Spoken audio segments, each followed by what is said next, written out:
원장님 TV에서 제가 연예인들 보면 피부 진짜 하얗고 맑던데 그 사람들도 처음부터 그렇게 하얗진 않았던 것 같거든요. 근데 도대체 무슨 비결이 있는 걸까요? 그분들도 돈 많이 썼을 거예요. 전 직장인이라서 돈이 별로 없는데. 억제해주는 것만으로도 피부톤이 되게 밝아질 수가 있어요. 그거를 모르고 그냥 무조건 돈을 쓰게 되면 얼굴이 하얘질 수가 없습니다. 안녕하세요. 저는 피부심 유튜브 채널을 운영하고 있는 피부과 전문의 심현철입니다. 원장님, 일반 사람들이 피부가 하얗지 않은 이유는 뭘까요? 우리가 피부색이라고 하면 점, 즉 갈색만 생각하잖아요. 피부색을 결정하는 거는 크게 세 가지가 있습니다. 첫 번째는 우리가 알고 있는 멜라닌, 색소인 거고요. 두 번째는 붉은색, 즉 혈관 때문에 그런 거고요. 세 번째는 노란색. 근데 노란색의 정체를 잘 모르는 경우가 많습니다. 노란색은 우리가 이제 황달이라고 하죠. 황달이라는 질환이 있었을 때도 얼굴빛이 노래 보일 수가 있는데 보통 그런 경우는 피검사에서 빌리루빈이라는 수치가 높게 나오기 때문에 바로 알죠. 근데 그게 아니라 케로틴 혈증이라고 그래가지고 베타케로틴이 풍부한 음식, 야채 등을 먹게 되면은 이 베타케로틴 수치가 높아지면서 얼굴이 노래 보일 수가 있습니다. 근데 이렇게 베타케로틴이 풍부한 음식으로는 토마토, 귤, 호박, 고구마, 당근 뭐 이런 제품들이 있거든요. 근데 이런 것들을 좀 과량으로 먹게 되면은 피부에 노란 톤이 증가가 될 수가 있습니다. 자, 그럼 앞에서 말씀드렸지만 갈색, 붉은색, 노란색도 있잖아요. 근데 우리가 평소에 이 세 가지 색깔들이 다 있다는 걸 인지를 못해요. 두 가지 정도로 설명을 드릴 수가 있는데 첫 번째는 조명 때문입니다. 우리가 조명이 이런 식으로 백색 등으로 쬐지 않고 집에서 거울 볼 때 주로 어떤 빛에 보세요? 약간 누리끼리한 색깔. 우리 화장실에서 많이 보잖아요. 화장실은 보통 전구색, 약간 노란 톤이 띄거나 집에서도 주백색 등이라고 해서 노란 톤이 좀 믹스가 되어 있는 은은하고 안락해 보이는 색깔을 띠는 경우가 많아요. 이런 조명 아래에서는 붉은 톤과 노란 톤이 가려지게 돼요. 실제로 화장실에서 샤워 끝나고 나면 피부가 엄청 좋아 보인다고 착각을 하는 경우가 많죠. 그리고 두 번째는 우리 피부의 고유의 색깔, 톤 때문이에요. 백인들, 특히나 뭐 핀란드 사람이나 스웨덴 사람들 같은 경우에는 조금만 운동하더라도 양볼 빨간 사람들 많죠. 근데 우리나라 사람들 중에서 막 달리기 하는 사람 치고 백인들처럼 완전 빨간 사람들은 잘 없죠. 즉 우리 인종이 가지고 있는 기본적인 갈색 톤이 있어요. 그러니까 상대적으로 갈색 톤, 노란 톤, 붉은 톤이 있더라도 이 옅은 색 갈색 도화지 위에다가 붉은 톤이 믹스가 돼 있으니까 이거를 불다라고 인지를 못한다는 거예요. 결국에 저희 피부가 하얗지 않은 이유는 세 가지 때문이라는 거 맞나요? 그러니까 항상 점만 빼면 색소 레이저만 하면 얼굴이 하얘질 거라 생각을 하는데 그거 말고도 다른 색깔들이 얼굴 톤을 결정한다 이 말이죠. 원장님, 그러면은 집에서 시도할 수 있는 피부 하얘지는 관리법 같은 거 있나요? 피부가 하얘진다는 거는 있는 색소를 없애는 것도 있지만 새로 만드는 색소들을 억제해주는 것도 되게 중요해요. 우리가 있는 색소를 이렇게 깨부셔가지고 없애는 건 피부과에서 레이저 토닝 등의 치료를 할 수밖에 없습니다. 근데 이것만 미백이라는 게 아니라는 거예요. 새로 합성되는 애들을 억제해주는 것도 중요하죠. 여기에는 몇 가지 관리법이 있어요. 첫 번째는 바르는 비타민 A랑 비타민 C입니다. 비타민 A는 흔히 레티놀이라고 알려져 있죠. 비타민 C는 미백에 도움된다는 거 당연히 많이 아실 거고. 근데 이제 비타민 A, 레티놀이 왜 얼굴을 바르면 미백을 하는지 원리도 아실 필요가 있어요. 그래야지 주위에서 바를 수가 있거든요. 피부가 진피층과 표피층이 있고요. 그 바깥층에 어떤 일이 벌어지냐면 새로 피부 세포가 만들어져서 위로 점점 올라가다가 얘네가 납작해지면서 탈락을 해요. 그거를 각질화라고 얘기를 합니다. 보통 한 달을 기준으로 나타나거든요. 때 각질 이런 것들이 그냥 저절로 탈락되는 우리의 피부 각질 세포예요. 근데 이 레티놀, 비타민 A는 각질화 과정을 빨리빨리 이루어지게 합니다. 피부 표면 쪽에 좀 묻어있는 멜라닌 색소들은 탈락을 유발을 할 수가 있기 때문에 육안적으로는 뽀해 보이네, 하얘 보이네 이런 효과를 거둘 수가 있겠죠. 이걸 설명해 드린 이유는 피부가 예민한 분들 같은 경우에는 이렇게 각질화 과정이 빨리빨리 일어나면 그만큼 피부도 예민하고 자극감이 일어날 수 있어요. 레티놀 크림이 좋대? 따가워도 발라야지 이러시면 안 된다는 거예요. 각질화 과정이 빨리빨리 탈락이 유발된다는 거는 때를 밀어서 새로운 각질층이 자꾸 노출되게 하는 거랑 똑같거든요. 피부가 예민할 수도 있으니까 주의해서 바르는 것이 중요하고 비타민 C 같은 경우에는 미백에 도움된다는 걸 잘 알고 있으니까 비타민 C도 같이 발라주면 좋죠. 자, 근데 여기서 이제 비타민 A도 좋다고 하고 비타민 C도 좋다고 하니까 둘 다 바르고 싶으시죠? 맞아요.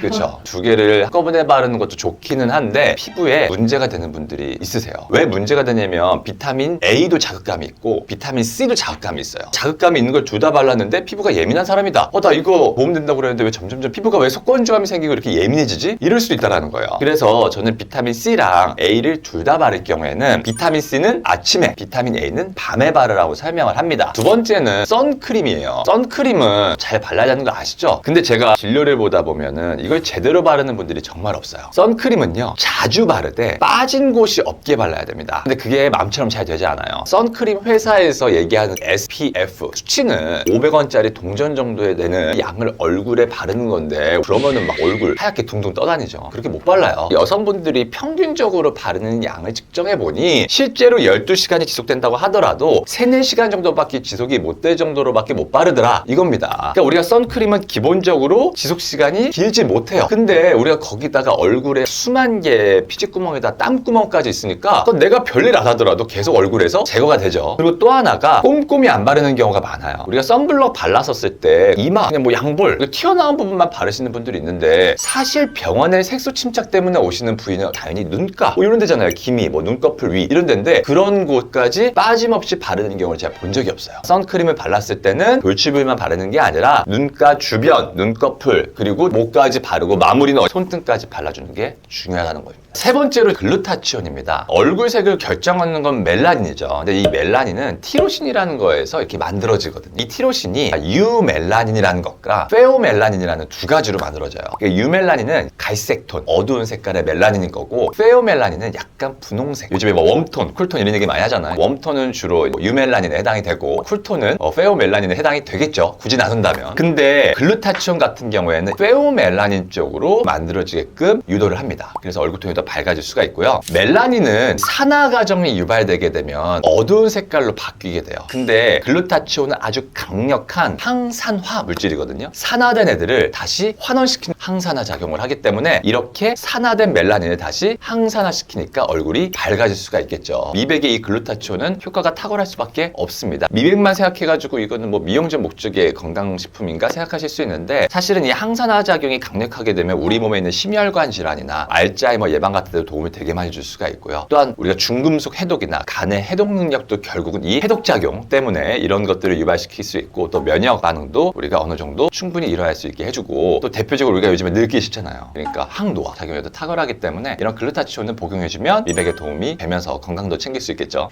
원장님, 피부가 하얘지는데 도움되는 음식도 있나요? 비타민 C가 미백 작용을 하기 때문에 비타민 C가 풍부한 음식, 토마토, 뭐 시금치, 당근, 키위, 오렌지 이런 것들이 비타민 C가 풍부하거든요. 근데 제가 말씀드리고 싶은 게, 아까 케로틴 수치가 높아지게 되면은 얼굴이 노래 보일 수 있다고 그랬어요. 베타캐로틴 당연히 건강에 도움이 돼요. 근데 이제 과도하게 먹었을 때는 얼굴이 노래질 수가 있는데, 베타캐로틴이 풍부한 음식에는 뭐가 있냐면 토마토, 귤, 호박, 당근 뭐 이런 애들이에요. 아까 비타민 C가 풍부하다는 음식들도 여기에 포함이 되잖아요. 비타민 C가 풍부하다고? 막 그거 뭐 열심히 먹었어. 나 얼굴 하얘져야지. 근데 나도 모르게 얼굴통에 노란빛을 띠고 있을 수 있으니 캐로틴 혈증을 좀 유발할 수 있을 만한 음식들을 좀 알아두고, 먹는 건 당연히 건강에 도움이 되는데 얘를 너무 단독으로 과량으로 섭취하는 건 좀 피해야 되겠죠. 원장님, 그러면 피부가 하얘지려면 이것만은 하지 말아라 하는 게 있을까요? 햇빛 말고도 얼굴 톤을 어둡게 만드는 요인들이 있어요. 이런 생활 습관들을 교정해 주는 게 중요하거든요. 자, 그 중에 첫 번째로 바로 이 다크서클을 좀 예방하는 거예요. 우리가 눈 주변에 색소 침착이 있는 경우도 얼굴이 깨끗해 보이지 않잖아요. 그쵸, 피디님? 그렇기 때문에 눈 주변에 색소 침착을 유발하는 행동들 중에서 또 가장 대표적인 게 첫 번째가 바로 눈 비비는 거예요. 눈 비비지 마세요. 우리가 눈을 습관적으로 비비는 분들 있잖아요. 아토피, 알레르기가 있는 분들은 눈을 습관적으로 비빕니다. 그럼 그런 분들은 이유도 모르고 점점 여기가 착색이 돼 있어요. 평소에도 이렇게 비비는 것을 억제해 주는 게 좋고요. 두 번째는 아이섀도우 하지 말기인데, 이게 무슨 말이냐, 우리가 생각보다 화장품 때문에 생기는 접촉성 피부염이 많습니다. 실제로 눈 주변에만 색소 침착이 있는 분들 중에 화장품 때문에 색소 침착이 생기는 분들이 꽤 많습니다. 평소에는 이 아이섀도우는 좀 피해주는 게 좋습니다. 세 번째는 눈 주변에 보습제를 수시로 바르는 겁니다. 피지 발달이 많은 사람들은 이 피지 발달이 많은 부위에다가 얼굴에 보습제를 너무 많이 바르게 되면 모공이 또 막을 수가 있어요. 너무 유분기가 있는 걸 바르면. 근데 얼굴 중에 피지 발달이 별로 없는 유일한 곳이 있어요. 어디냐면 눈 주변입니다. 그러니까 이 눈 주변 같은 경우에는 보습제를 수시로 발라서 나쁠 게 없어요. 아이크림 막 돈 주고 비싼 거 바르 바르는 것보다 평소에도 눈 주변에는 이렇게 보습제를 바르면 색소 침착을 억제해 줄 수가 있죠. 또 있나요? 네, 또 있는데 이렇게 헤어라인 쪽에 이렇게 뾰루지는 사람들 꽤 많을 거예요. 이 헤어라인 쪽에 뾰루지가 생기는 경우들을 유심히 살펴보면 대략 두 가지 정도로 제가 설명을 드리면, 첫 번째는 뭐 스프레이를 뿌린다거나 아니면 우리가 왁스 같은 걸 바른다거나 헤어 오일 같은 거 쓴다거나 했었을 때 얘네들이 이 두피 쪽이 아니라 피지 발달이 좀 있는 분들은 여기가 막혀서 생길 수가 있고요. 두 번째로 어떤 경우가 있냐면 메이크업을 하는데 이쪽 부분도 우리가 꼼꼼하게 하잖아요. 클렌징 할 때는 보통 어떻게 해요? 여기만 열심히 해요. 실제로 병원에서 자가 세안을 시키고 레이저실에 환자분들 누워 계시면 이쪽은 막 그대로 화장품 묻어있는 경우도 많아요. 화장을 지울 때는 머리띠를 확실히 쓰고요. 씻을 때 두피 안쪽까지 씻는다는 느낌으로 세안을 여기까지 같이 해줘야 됩니다. 얼굴에 노란 톤을 예방하는 거예요. 무조건 비타민C가 많다, 원푸드 다이어트 하시는 분들 중에 우리 이런 음식들 포함되어 있는 경우들 많아요. 그래서 막 호박 다이어트 한다 호박만 막 드시다가 얼굴 노래지는 분들, 고구마 다이어트 막 이런 거 있으시죠. 그래서 그런 것들은 조금 제한을 해주시는 게 좋을 것 같습니다. 그리고 이제 네 번째로가 입가 색소 침착이 생각보다 많아요. 제가 요즘에 강조하는 거는 치약 때문에 생기는 색소 침착이 많다라는 거예요. 계속 입가 쪽에 좀 치약이 머물러 있는 경우들, 이게 누적되다 보니 피부염이 유발되는 경우에는 이게 누적되다가 색소 침착으로 이어지는 거예요. 내가 입가 주위에 염증이 생기는데 특별한 이유가 없다, 그런 경우에는 사실 치약 교체도 필요해 보일 수도 있어요.